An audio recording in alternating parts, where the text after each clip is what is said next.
Pourquoi l'alliance des souverainistes ne se fait pas? On est capable de comprendre que c'est pas faisable, mais on veut qu'on nous explique pourquoi. Ça, c'est quelque chose que personne jamais ne dit. Mais à l'exception de Bruno Gollnisch, tous ceux qui ont approché, à un moment ou à un autre, le noyau dirigeant du FN, c'est-à-dire la SARL, Le Pen, la famille Le Pen, ils ont fini par découvrir la supercherie et par claquer la porte.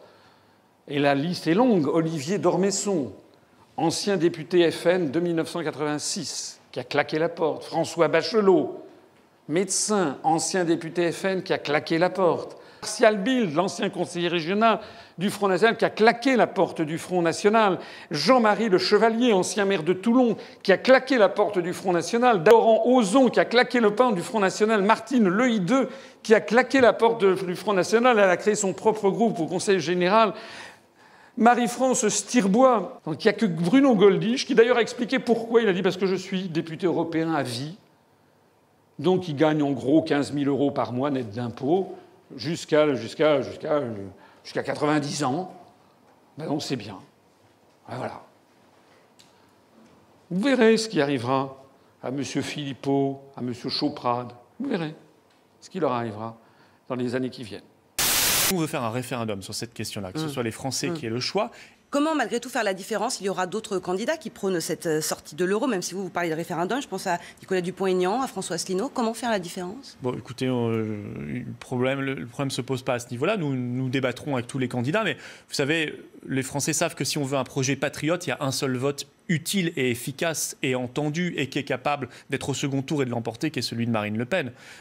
D'accord, mais comment se fait-il donc que les commentaires, je parle là de l'émission, je parle pas du terrain, donnent l'impression que finalement elle a été agressée à deux points de vue, c'est-à-dire d'un côté par Poutou sur, au fond, la moralité et la vertu politique, et d'autre côté par Asselineau sur l'idée qu'on ne peut pas négocier quoi que ce soit dans le domaine de l'Europe, et où on sort pas. Commençons par Poutou. Tout n'est pas agression. Elle a eu un débat tout à fait légitime avec M. Asselineau. Lui, il veut sortir du jour au lendemain, article 50, c'est son droit. Nous pensons qu'il faut préparer les choses en quelques mois et qu'il faut faire un référendum parce que nous sommes dans un processus très démocratique sur la question de l'Union européenne. Il considère que c'est impossible, cette histoire-là. Là, la période de négociation qui devrait aboutir au référendum, on a tous compris ce que disait Asselineau, ce qui ne veut pas dire que c'est la vérité. Ouais. Cette période de négociation ne tient pas le coup. Si je voulais poser cette question, après on passera à Poutou et aux autres grandes questions politiques concernant Asselineau, c'est que le sous-texte d'Asselineau, c'est de dire c'est pas simplement valable pour vous, hein. C'est valable aussi pour Hamon avec son assemblée de la zone euro, c'est valable pour Mélenchon, et dit au fond vous êtes des bluffeurs, vous voulez aller au pouvoir avec cette idée qu'on peut sortir de la zone euro, et une fois que vous allez vous en approcher, vous en sortirez pas. C'est ça quand même le sous-texte d'Asselineau. Marine Le Pen, non, les bluffeurs, les imposteurs, là où je suis d'accord, c'est tous ceux qui depuis 25 ans vous disent on va faire une autre Europe. On va faire l'Europe sociale, on va faire l'Europe qui respecte les souverainetés. Alors c'est Fillon, c'est Macron, c'est Hamon, c'est qui vous voulez. Ça fait 25 ans qu'on entend ça. C'est pas du tout ce que dit Marine Le Pen. Elle a dit soit on revient à une Europe des nations libres et souveraines, celle qu'on a connue au début, soit on s'en va.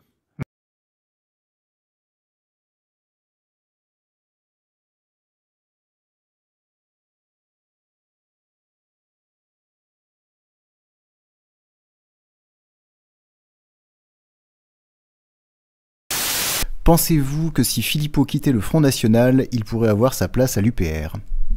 Je voudrais dire à M. Philippot qu'il a fait le mauvais choix. Moi, ça fait 10 ans que j'explique ce que c'est que le Front National.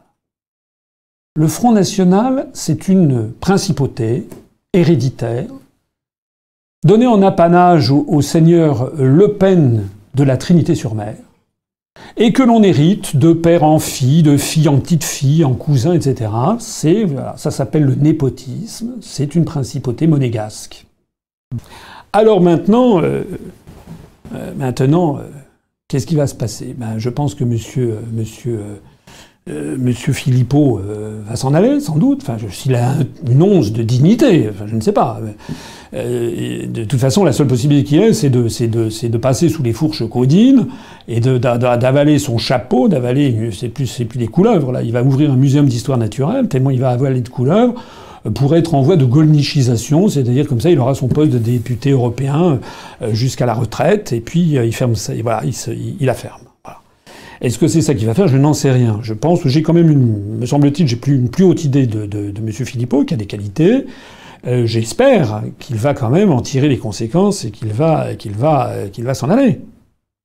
Maintenant, qu'est-ce qu'il va faire? Moi, je n'en sais rien. On a le droit de se tromper. Mais ce que l'on n'a pas le droit, c'est, vous savez, ce proverbe qui dit « errare humanum est, perseverare diabolicum ». Mais on n'a pas le droit de persévérer dans l'erreur. Hein, ce que disait Confucius sous une autre forme.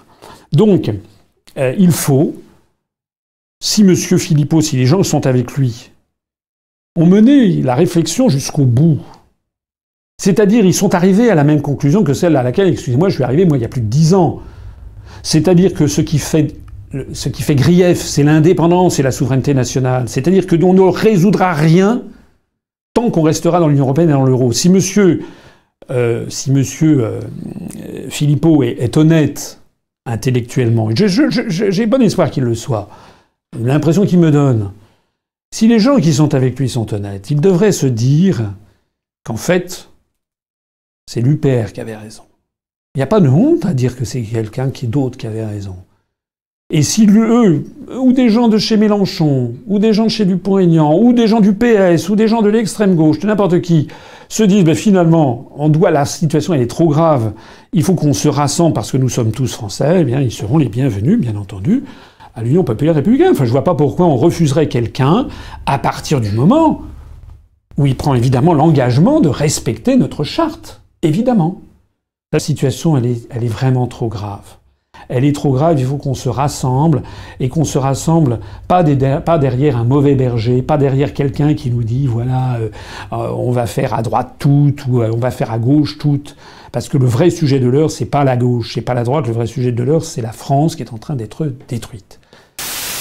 Il vient de claquer la porte du Front National et il a fondé un mouvement qui s'appelle les Patriotes. Quel avenir pour les Patriotes à la droite de la droite? On verra ça avec Florian Philippot dans cette interview aujourd'hui au Talk du Figaro. Vous pourriez travailler avec, vous l'avez dit, avec Dupont-Aignan.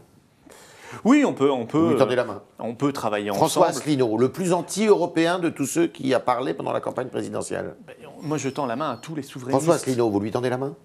Je tends la main à François Asselineau, c'est-à-dire, je pense qu'il a son propre mouvement et je sais qu'il y a parmi, encore une fois, ses électeurs et ses militants, des gens qui sont très sincères et je vois pas pourquoi on pourrait pas travailler avec ces gens-là.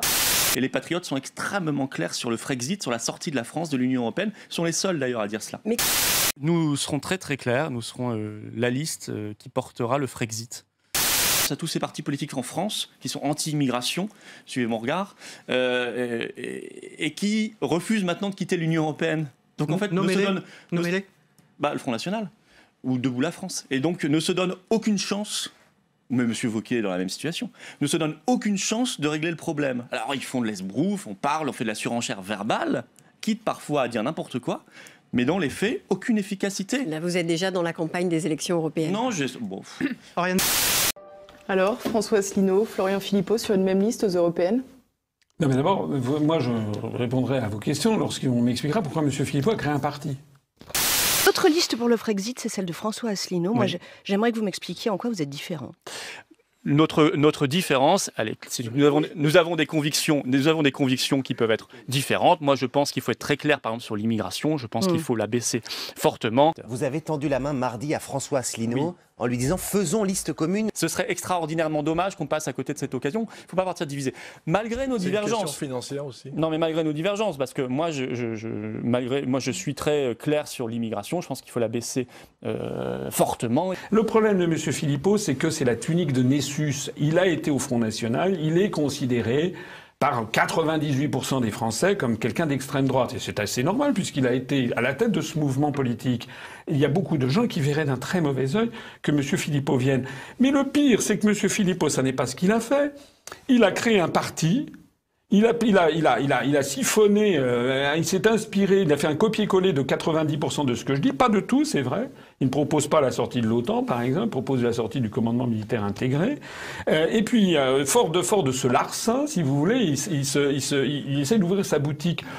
Alors vous êtes le seul quand même partisan avec Asselineau, me semble-t-il, c'est ça, à encourager le Frexit, c'est-à-dire ce qui se passe en Angleterre pour la France. Mais pourquoi même le Rassemblement national a abandonné cette idée? Oui, et pourtant, elle n'a jamais été aussi élevée parmi les Français, puisqu'il y a un sondage IFOP qui est sorti il y a 2 jours, 40% des Français sont pour le Frexit. 40%, on n'avait jamais atteint un taux pareil.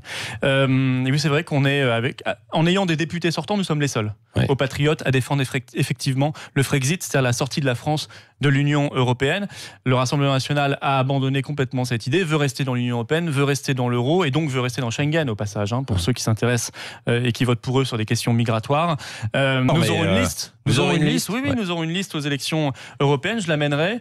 Mireille Dornano, ma collègue au Parlement européen, qui se bat d'ailleurs comme une lionne contre les pesticides, puisqu'elle est, elle est coordinatrice de la commission anti-pesticides là-bas et qu'on fait beaucoup de choses. Nous, on est vraiment très actifs sur le sujet.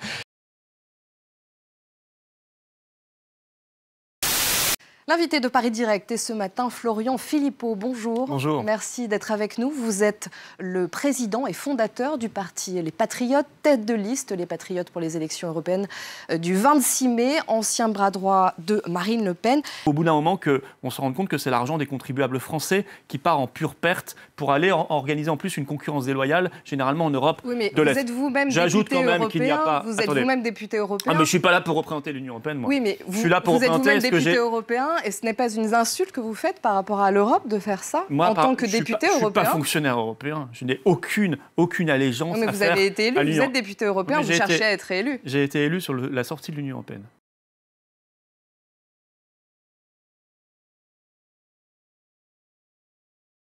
Vous avez indiqué tout à l'heure, et en 2014, j'ai été élu sur la sortie de l'Union européenne, pas la vénération de l'Union européenne. L'Union européenne, quand on est député européen, est-ce qu'il ne faut pas respecter quand même les institutions européennes et notamment le drapeau européen? Là, c'est une erreur, absolument pas. Il faut respecter ce qu'on a dit devant les électeurs. Moi, je n'ai de seul juge que les électeurs.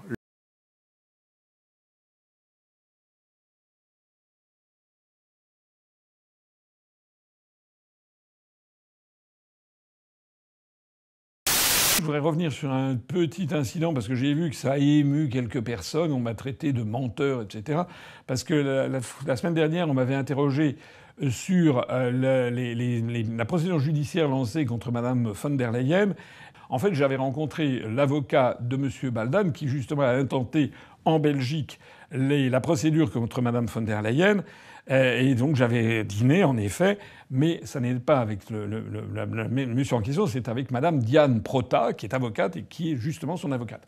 Et c'est elle, au cours de ce dîner, on avait beaucoup parlé de cette affaire, c'était à l'automne dernier, et c'est elle qui m'avait expliqué qu'il ne fallait pas intervenir politiquement, que ça gênerait le processus, que ça nuirait au processus. C'est-à-dire que je me suis trompé sur un nom, mais je ne me suis pas trompé sur le fond du sujet. C'est-à-dire que les gens qui m'ont dit « Pourquoi vous n'avez pas porté plainte contre Mme von der Leyen ?»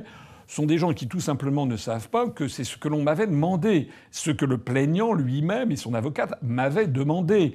C'est-à-dire que ceux qui sont allés ramener leurs fraises pour essayer de déposer, de faire croire qu'ils participaient à un dépôt de plainte qui ne sert strictement à rien, ils n'ont rien apporté d'autre que de faire un dépôt de plainte, en fait, ont violé les instructions spécialement demandées par celui qui déposait plainte, au risque de donner une coloration politique à un dossier qui doit rester d'abord et avant tout juridique. Voilà.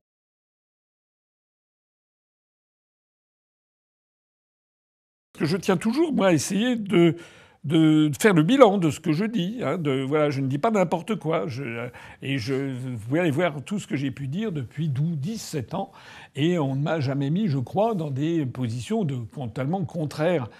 Je ne suis pas de ces démagogues qui lancent comme ça, qui suivent la mode et qui un jour vont dire, par exemple, ils vont s'indigner qu'il n'y ait pas de masque, par exemple, pour la Covid, et puis un mois après vont s'indigner qu'on nous force à porter des masques. Ça, c'est pas du tout mon genre.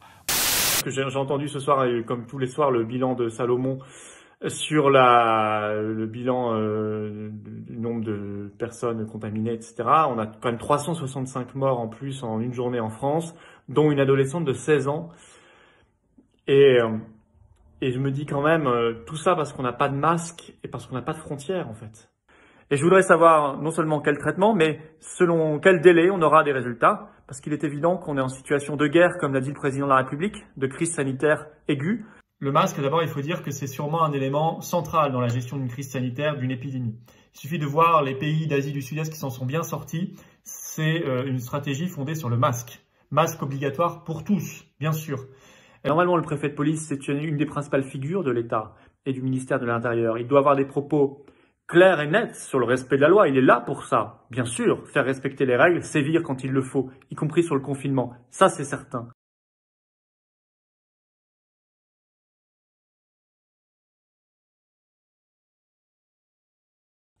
Bonjour à tous. Faut-il attendre fin juin? Oui, fin juin. Que les 2 milliards de masques commandés par la France à la Chine arrivent, c'est ce que nous a annoncé hier soir le ministre des Affaires étrangères, M. Le Drian, ou faut-il engager dès maintenant la bataille nationale du masque? Parce que le masque, dans tous les cas, il est indispensable. Il est indispensable pour lutter contre le coronavirus, et il est indispensable pour réussir le confinement dans de bonnes conditions. Les pays d'Asie du Sud-Est, qui depuis longtemps utilisent le masque massivement, nous l'ont montré, c'est très efficace. Depuis hier soir, le Maroc lui-même a rendu le port du masque obligatoire pour tous. Et c'est ce que nous devons faire en France, absolument, pour notamment réussir le déconfinement et pour pouvoir avoir une barrière supplémentaire face au coronavirus. Alors moi, j'opte pour la solution de la stratégie nationale du masque. Parce que vous savez, aller commander 2 milliards de masques en Chine, ça coûte extrêmement cher. Surtout dans le contexte actuel où il y a une bataille mondiale pour récupérer des masques en Chine. Et puis mettre en place, comme on l'a fait, un pont aérien pour aller récupérer ces masques entre la France et la Chine, ça coûte encore plus cher. Moi, je suis pour le lancement, dès maintenant, et j'en appelle au gouvernement, d'une bataille nationale du masque. Ce qui suppose d'avoir, lors du déconfinement, des masques pour tous, obligatoires dans l'espace public. On sait qu'il y a des personnes asymptomatiques, qui n'ont pas de symptômes. Donc dans la stratégie Macron actuelle, elles ne seraient pas testées. Or, elles sont contagieuses. Donc il faut tester, symptômes ou pas, toutes les personnes en contact. Notamment dans les EHPAD, dans les écoles, dans des commerces qui fréquentent du monde. C'est ça une bonne doctrine, tester les personnes en contact et non pas les personnes symptomatiques. On ne peut pas, sans stratégie claire de masques et de tests systématiques, rouvrir comme cela les écoles, les collèges et les lycées. Ce serait mettre en danger les enfants, les parents d'élèves et les professeurs, les enseignants. La Grèce doit être analysée comme un cas particulier, dont j'ai déjà parlé.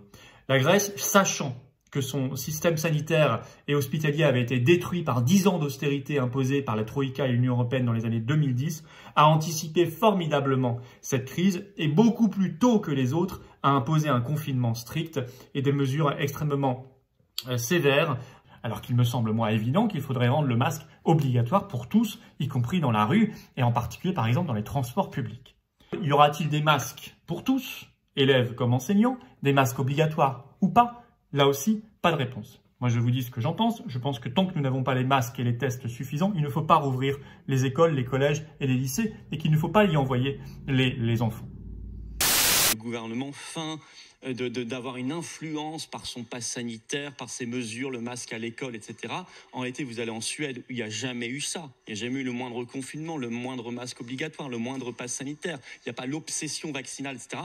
Ça fait 6 mois que c'est calme plat du point de vue des contaminations en Suède. Donc en réalité, on fait semblant d'intervenir sur des vagues qui sont probablement des vagues saisonnières, aggravées par ailleurs par les mesures qu'on prend. Vous avez vu le rapport aujourd'hui de la défenseur des droits qui parle de l'état psychique et moral des enfants à cause des confinements, du masque à l'école, etc.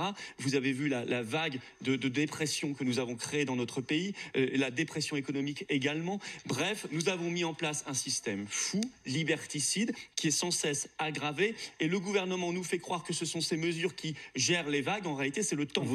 Donc, en réalité, bien sûr que oui, il faut arrêter de tout ça. Et on dépense 1 milliard d'euros par an dans les tests. Par mois. 1 milliard d'euros par mois dans les tests. Ça fait 20 ans, en 20 ans, on a fermé 100 000 lits en France. Chaque année, l'Union européenne nous a demandé de fermer les lits. On l'a fait. 5 700 encore en 2020. Pourquoi dites-vous que c'est l'Union européenne qui a demandé de fermer les lits? C'est dans tous les rapports des grandes orientations de politique économique de l'Union européenne. Chaque année, vous savez, c'est la Commission qui demande à la France une politique économique et c'est écrit chaque année. Ce que dit l'Europe, c'est de respecter certains critères de déficit et que pour les respecter, il faut faire des économies. C'est ce que dit l'Europe. Elle ne dit pas forcément de fermer des lits d'hôpitaux. Certainement, avec des critères qui sont absurdes, mais elle précise très clairement qu'il faut réduire effectivement les dépenses de santé, la voilure de l'hôpital public, avec un projet quand même derrière de privatisation qui est assez que ça, c'est le programme commun du prochain président de la République française et du prochain Premier ministre s'il ne sort pas de l'Union européenne.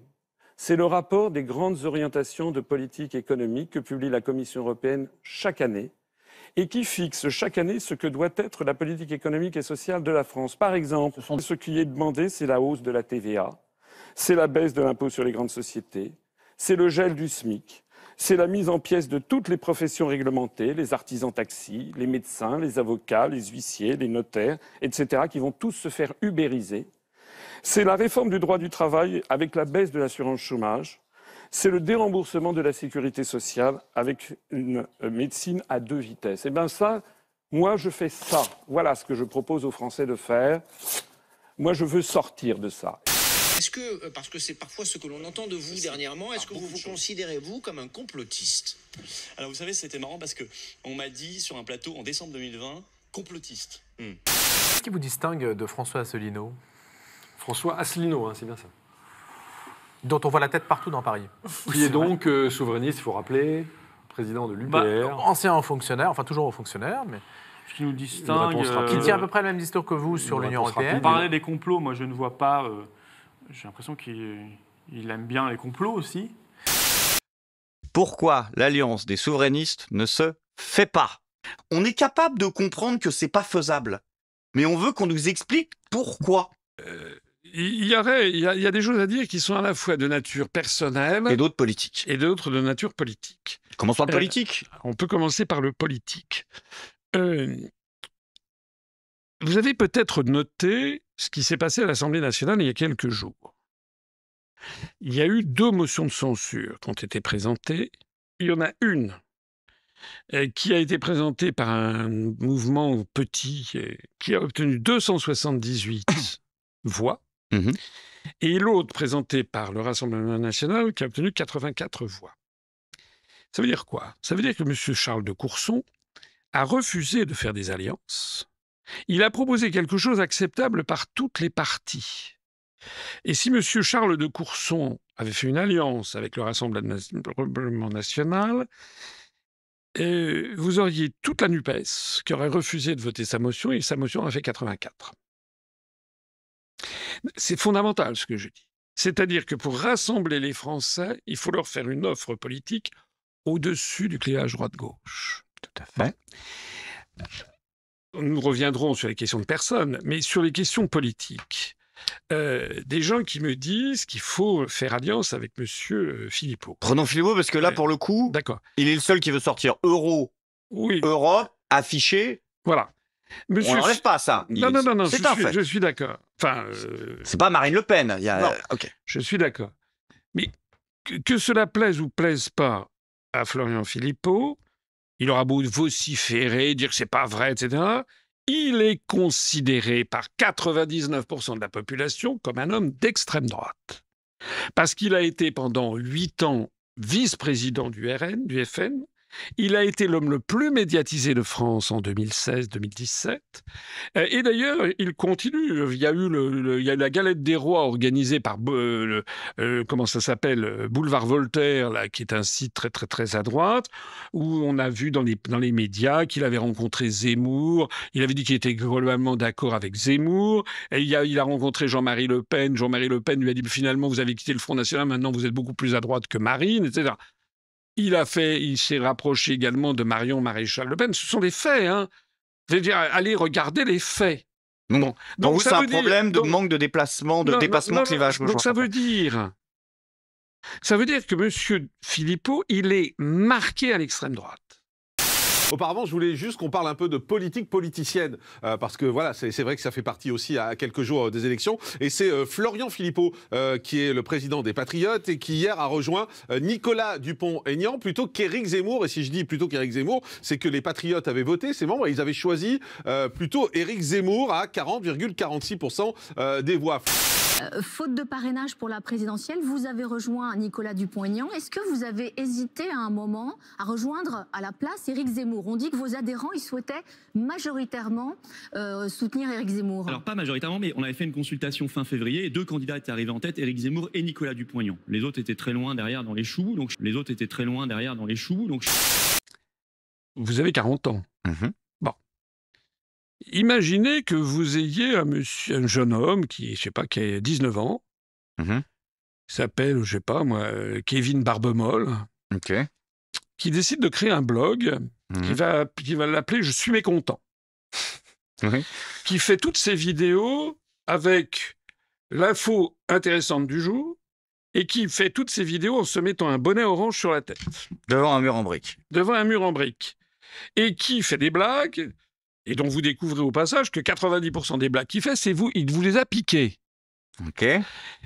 Et que ce monsieur, par ailleurs, n'a pas une très bonne réputation, et que vous découvrez que, par ailleurs, il passe dans les médias, où on dit c'est un type extraordinaire. Alors que vous, on ne vous donne pas la parole. Je le prendrais mal. Vous le prendriez comment? Assez mal. Assez mal. Et qu'après ce type-là dise, gens qui lui font confiance, allez voir ou allez écrire à Greg Tabibia parce qu'il a la grosse tête, il a un melon comme ça, il ne veut pas me parler. Ouais. Ok. Vous avez compris? Je vois la métaphore. Bah, vous avez vu la métaphore. Moi, j'aimerais que l'on m'explique, s'agissant de M. Philippot, comment se fait-il qu'il passe sur CNews une fois toutes les 3 semaines et moi, jamais? Pourquoi? Je vous ai dit tout à l'heure que lorsque quelqu'un passe dans les médias, c'est que les médias y trouvent un intérêt.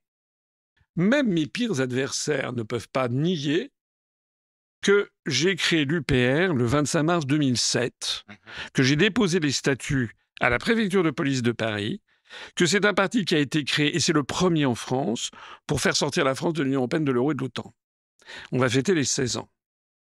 Monsieur Philippot a quitté dans des conditions qui restent à clarifier, on ne sait pas si c'est lui qui a pris l'initiative ou si c'est d'autres, il a quitté le Front National 10 ans après et il a créé son propre parti. J'ai déjeuné avec lui, j'ai dîné, d'ailleurs c'est en 2021. Je lui ai dit, mais enfin, c'est... Pourquoi? Il m'a dit, parce que si j'étais venu vous voir, vous ne m'auriez pas accepté. Bon, d'accord, mais il n'a même pas essayé. Il a commencé par annoncer ça. Pourquoi? Pourquoi? Que vous m'expliquiez pourquoi? C'est d'ailleurs la même chose pour Kuzmanovic, qui est à LFI. Pourquoi? Monsieur Cheminade, qui est intervenu pendant les élections présidentielles, la dernière élection présidentielle, et nous le savons parce que des maires nous ont prévenus qu'il a appelé personnellement des maires pour qu'ils ne me parrainent pas. Oh là là, ça va partir en couille. Non, mais c'est la vérité. Oui, mais qu'on en débatte avec monsieur Cheminade, que j'ai reçu plusieurs fois à l'UPR, à qui j'avais proposé de se joindre à moi. Que le 31 janvier 2020, j'ai organisé une réunion avec M. Philippot, M. Dupont-Aignan, M. Cheminade, Jean-Frédéric Poisson, qu'on a oublié de nommer, M. Dominique Jamais, comment s'appelle-t-il, Georges Kuzmanovic, Pierre Lévy du magazine Rupture, il y avait je ne sais plus qui encore. Quelle a eu lieu cette réunion? J'avais même eu le représentant personnel du comte de Paris, que j'avais rencontré le comte de Paris quelques jours auparavant. Aujourd'hui, c'est un moment historique. Je vais demander à tous les intervenants qui sont derrière, François Premier, de venir ici et qu'on fasse une photo. Parce que cette photo-là, vous la reverrez peut-être plus jamais. François, Jacques, Jean-Frédéric, Nicolas, Florian, venez tous autour. Cette photo, regardez-la bien. Regardez ce qui nous unit plutôt que ce qui nous désunit.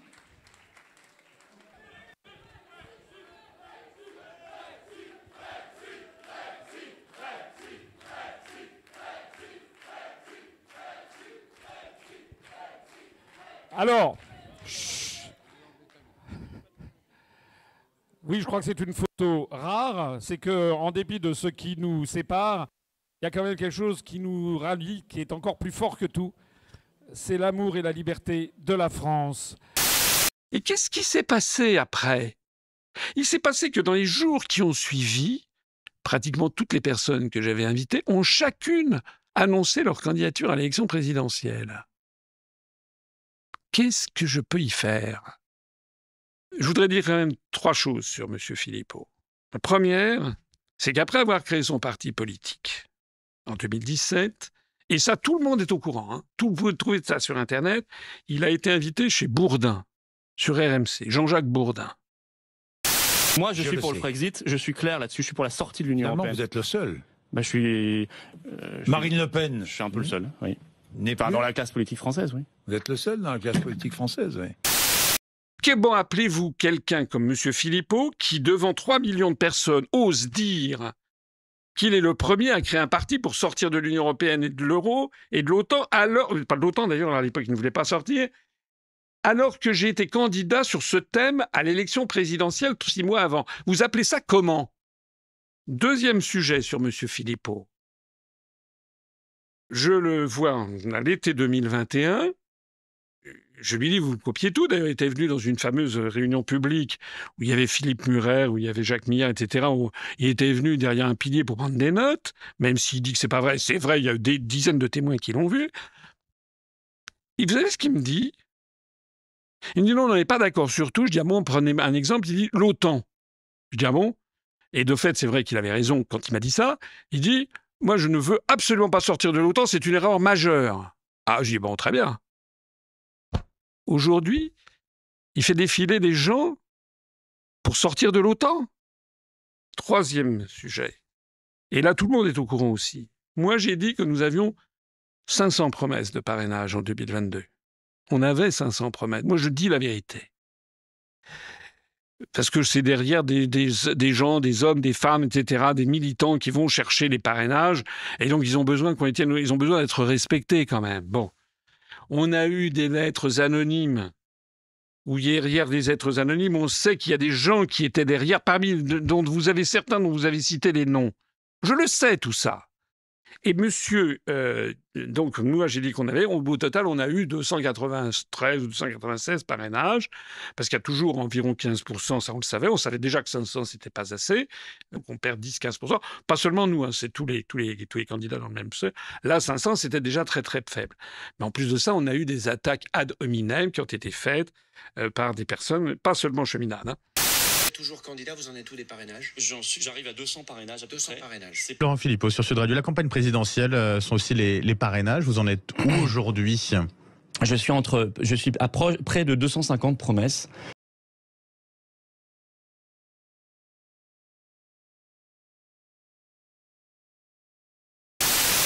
Monsieur Philippot, il a annoncé publiquement à ses propres troupes qu'il avait 300 promesses.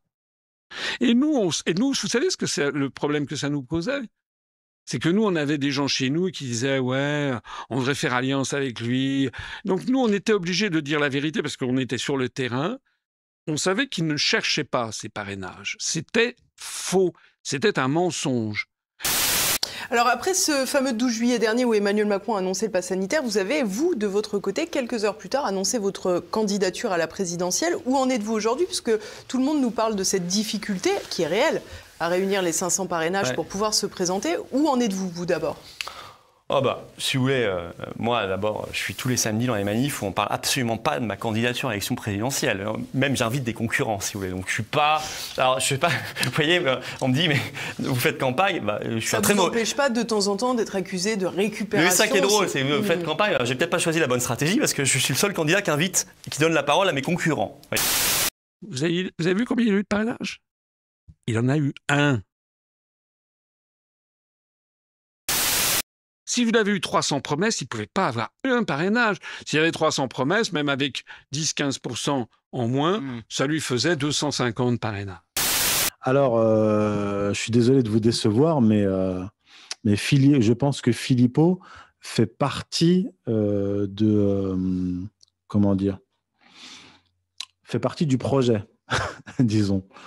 La présence de Philippot sur les plateaux de télévision, notamment CNews, où officie Zemmour et qui appartient à Bolloré, l'ami de Sarkozy, n'est pas la présence de Philippot n'est pas fortuite selon moi. Ce qui m'a mis la puce à l'oreille, c'est la neutralisation de François Asselineau et la mise sur le tremplin médiatique de Philippot quasi simultanément. Il faut se rappeler que Philippot, quand il était chez Marine Le Pen, donc au Front National, il était envoyé, il était chargé d'aller aux réunions de l'UPR, écouter François Asselineau et prendre des notes. C'est-à-dire qu'il pompait un peu le programme et les idées de François Asselineau à cette époque-là déjà. Et là, aujourd'hui, avec les manifestations de passe sanitaire, ça avait été anticipé, donc ils ont envoyé Philippot pour lancer un filet. Et pareil, Philippot, je veux dire, il dépend du ministère de l'Intérieur, c'est un fonctionnaire énarque et qui vient du système politico-médiatique. Mais on va arriver à un stade. Qu'est-ce qui vous fait dire ça? Je suis désolé de vous contrecarrer là-dessus, mais c'est vrai que Oui. nous, on a beaucoup de.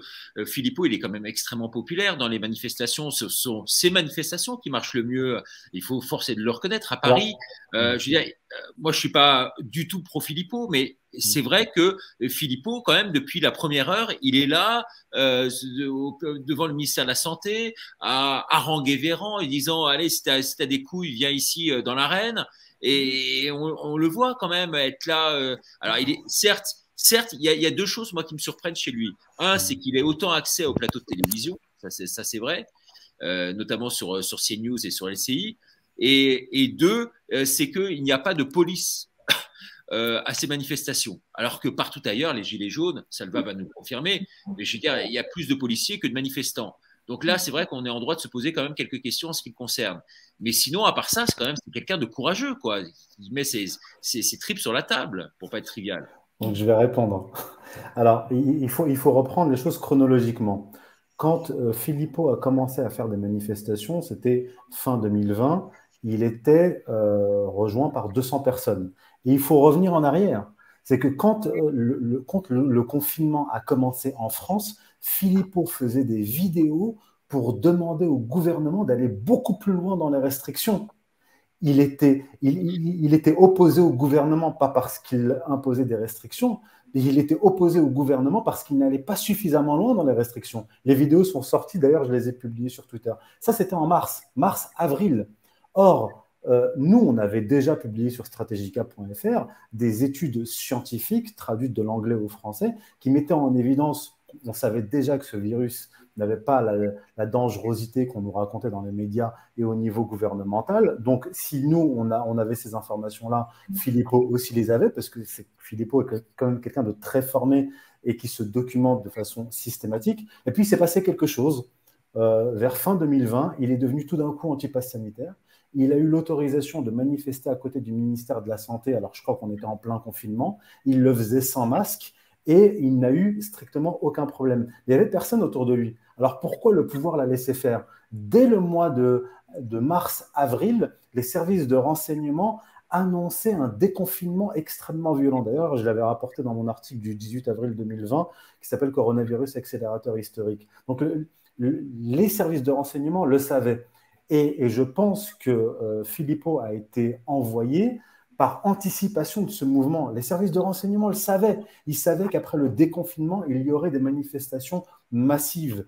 Et je le répète, il n'y avait que 200 personnes à ces manifestations, aux manifestations de Philippot. Et ensuite, on l'a vu très, très régulièrement dans les médias, notamment sur CNews, qui appartient à Bolloré, puis France Inter, etc., etc. Donc, c'est quelqu'un qui, initialement, n'avait aucun poids politique, qui reprenait tout le discours d'ailleurs de François Asselineau depuis des années. Et je pose la question, mais pourquoi... Comment ça se fait qu'Asselineau ne soit pas à la télévision là aujourd'hui? Parce que finalement, c'est lui le parrain de toutes ces idées-là. Et on ne le voit pas, Asselineau. Alors, c'est un type qui est, et pour l'avoir interviewé, hein, c'est quelqu'un d'extrêmement costaud et puissant, politiquement parlant. Alors, contrairement à Philippot, moi je ne suis pas du tout à l'UPR, je n'ai jamais eu de contact avec François Asselineau, donc je suis totalement extérieur. Mais François Asselineau a un parti politique. Il a un mouvement qui est assez important avec de très nombreux adhérents. Et surtout, François Asselineau, jusqu'à maintenant en tout cas, n'a jamais rien lâché sur sa ligne politique. En gros, je vais faire très court, il n'a pas accepté le deal néoconservateur. Il ne fait pas partie de ces souverainistes français qui ont accepté de rouler avec CNews et avec Éric Zemmour. D'ailleurs, je vais vous donner un exemple. Philippot a interviewé Éric Zemmour il y a quelques mois. Donc, Philippot, il est sur la vaccination, contre la vaccination, contre le pass sanitaire, etc. Il arrive à faire une interview, à interviewer Zemmour pendant, je crois, 50 minutes sans lui parler une seule fois de vaccination, de pass sanitaire, de restrictions et de confinement. Et j'ai vu ce virage comme un indice à ce moment-là. Bref, je referme la parenthèse sur Philippot, mais je ne sais même plus où j'en étais. Je digresse. Ouais. Ouais, non, mais là, vous dressez un constat, effectivement, en gros, d'opposition contrôlée, c'est ça? C'est ce que vous voulez Ah dire? oui, parfaitement. Philippot commence en disant qu'il faut fermer les écoles, fermer les restaurants, etc. Et il dit que le gouvernement est trop mou, et donc il invite le gouvernement à aller beaucoup plus loin. Tout d'un coup, il devient anti-pass sanitaire, anti-vaccination contre le confinement, et il est propulsé comme ça dans les médias. Et ça arrive d'ailleurs au moment où François Asselineau commence à être neutralisé avec des affaires au sein de son parti. Donc on neutralise un souverainiste et puis on en met un autre à sa place. C'est de l'opposition contrôlée. Et ça, c'est factuel. Et je mets au défi Philippot de venir me répondre là-dessus. Donc tout ça, c'est faux de dire que les souverainistes en général veulent pas. Non, il y a des gens qui veulent pas. C'est tout. C'est pas les gens défendent leur boutique. Il y a des gens qui veulent pas. Il y a des gens qui défendent leur boutique, qui ont toujours le meilleur prétexte du monde. Tout ça, c'est pipeau. Tout ça, c'est pipeau. Et vous m'avez fait de nouveau le même coup. Les Français, si vous voulez, se contrefoutent de l'alliance Philippot-Asselineau. Mais vraiment. Donc, accès. Les Français peut-être, mais les Français souverainistes. Non, mais il y a énormément de gens. Non, mais c'est une toute petite sphère. Oui, nous ne sommes pas souverainistes. Nous sommes un mouvement de libération nationale. On est un mouvement qui rassemble. Oui, parce que tout simplement, nous avons un discours clair. Je ne veux pas d'union des droites. Voilà, je ne veux pas non plus de faire partie d'une union des gauches. Nous n'avons pas seulement moi, nous n'avons pas confiance dans ce monsieur. Il y a des quantités de choses. Et c'est vrai pourtant. Oui, non, mais je sais. Il y a des quantités de choses on peut pas que je faire ne débattre avec Florian Philippot. Mais arrêtez, encore une fois, il y a des quantités de choses que vous ne savez pas. Je sais pas. Un cheminade comme Philippot, il a téléphoné au maire en 2022 pour m'empêcher d'avoir les parrainages. Voilà ce qui s'est passé. Oui. Puisque vous voulez qu'on débouche tout. Comme ça, moi... La décision que j'annonce, que je prends, c'est pas Asselineau tout seul. Hein. C'est de faire croire que j'aurais un ego démesuré, un truc comme ça. Non.